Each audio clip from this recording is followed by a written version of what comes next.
Bom dia pessoal, meu nome é Heitor e hoje meu grupo vai falar sobre o tema práticas abusivas e proteção contratual. Minha parte é introduzir vocês ao que é proteção contratual, o Lincoln vai falar sobre quais são as práticas abusivas e o Vinícius vai falar sobre o funcionamento da defesa do consumidor. Vamos embora então? Bom, a proteção contratual trata-se de um dever exigido mesmo antes de se iniciar qualquer relação. É colocado ao fornecedor o dever de informar na fase pré-contratual essa informação obrigatória que vai integrar o contrato. Isso assegura o equilíbrio econômico entre os contratantes e protege a relação contratual. Basicamente, tudo que for de extrema importância no contrato tem que ser exposto ao consumidor. Vamos supor que você vá comprar um carro e para isso você tem que assinar um contrato. Se o carro possuir alguma irregularidade que o fornecedor saiba, é obrigatório ele colocar isso no contrato.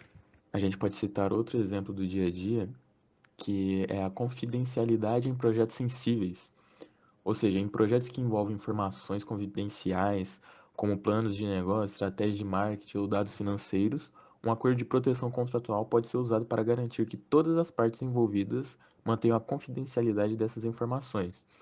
Por exemplo, ao trabalhar com consultores externos, a empresa pode exigir um acordo de confidencialidade que impeça os consultores de divulgar informações confidenciais a terceiros. Ou seja, funciona como um contrato das duas partes, obviamente, e que nenhuma parte pode divulgar essa informação para ninguém. Oi, bom dia. Meu nome é Lincoln. Eu vou falar um pouco sobre quais são as práticas abusivas nas relações de consumo, no consumidor, no caso. A gente pode falar que são tipos comportamentos que abusam da confiabilidade da pessoa, a confiança e a boa fé que aquela pessoa está exposta a alguma situação de inferioridade. Sabe, quando você tá lá, por exemplo, e tem um pedreiro, você quer fazer alguma coisa na sua casa. Sua casa é cheia de terra atrás e você quer cimentar lá. Um exemplo. E você não tem noção de preço, nem de como faz uma conversa, uma negociação com ele, com o pedreiro. E é muito fácil dele te passar a perna. Falar um valor muito alto, que não tem nada a ver com o estimulado naquela situação. É tipo isso. E as práticas abusivas nas relações de consumo, elas estão previstas no artigo 39 do Código de Defesa do Consumidor, sendo elas a venda casada, a recua de demandas dos consumidores, o envio de produtos sem solicitação prévia, a ausência de orçamento, que é igual eu falei que foi um exemplo, a ausência de prazo para cumprimento da obrigação do fornecedor. A gente pode falar também que são os produtos e serviços sem especificação legal e, por outro lado, tem o reajuste e aumento de preço e, por último, a cobrança indevida. Esse reajuste e aumento de preço é o que normalmente a gente está vendo agora, que tem muitos lugares, por exemplo, se você tem duas padarias na sua rua, uma delas a gente pode ver que uma rosca, que é a mesma rosca que tem na outra padaria, tá R$ 10 e na outra padaria tá 18.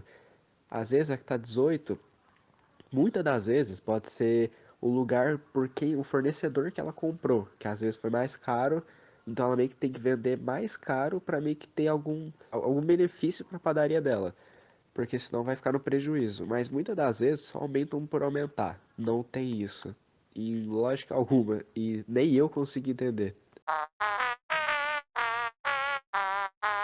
Bom dia, meu nome é Vinícius. Eu vim apresentar e falar um pouco sobre o que é a defesa do consumidor e como ela funciona. A defesa do consumidor, ela é conhecida como CDC, dizendo assim, ela é o Código da Defesa do Consumidor.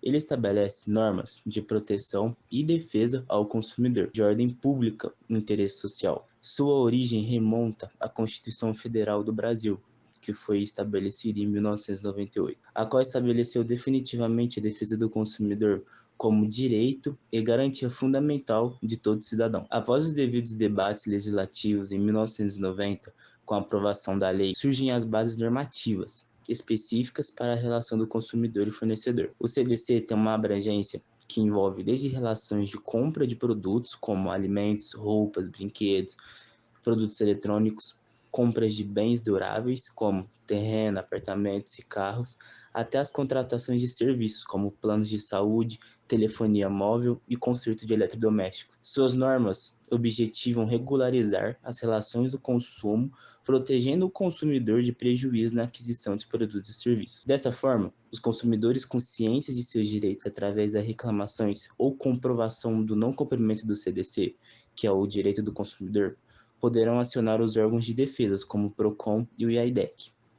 Todo consumidor tem o seu direito de reclamar sobre uma compra se ela apresenta problemas ou ela seja alguma parte de alguma fraude. Caso a reclamação não tenha sido resolvida, ela é encaminhada para a demanda de um juiz. As empresas ou fornecedores de serviços podem ser punidos através de multa ou, dependendo da gravidade da situação, pode ser até penalmente. Entretanto, apesar de serem normas bem requisitadas, bastante acionadas, muitos consumidores desconhecem tais direitos. O artigo 6 do CDC apresenta os direitos básicos do consumidor, dentre eles, educação e divulgação sobre o consumo adequado e correto dos produtos e serviços, proteção da vida, da saúde e da segurança, informações como quantidade, qualidade, composição, características e preço de cada produto que você for comprar, sobre os produtos e serviços, proteção contra publicidade enganosa e abusiva. Caso seja enganado, tem o direito de trocar o produto ou ter o dinheiro de volta. Qualidade eficiente dos serviços públicos em gerais. Essas são as normas do direito do consumo do cidadão. Foi isso, muito obrigado. Acabou! Acabou!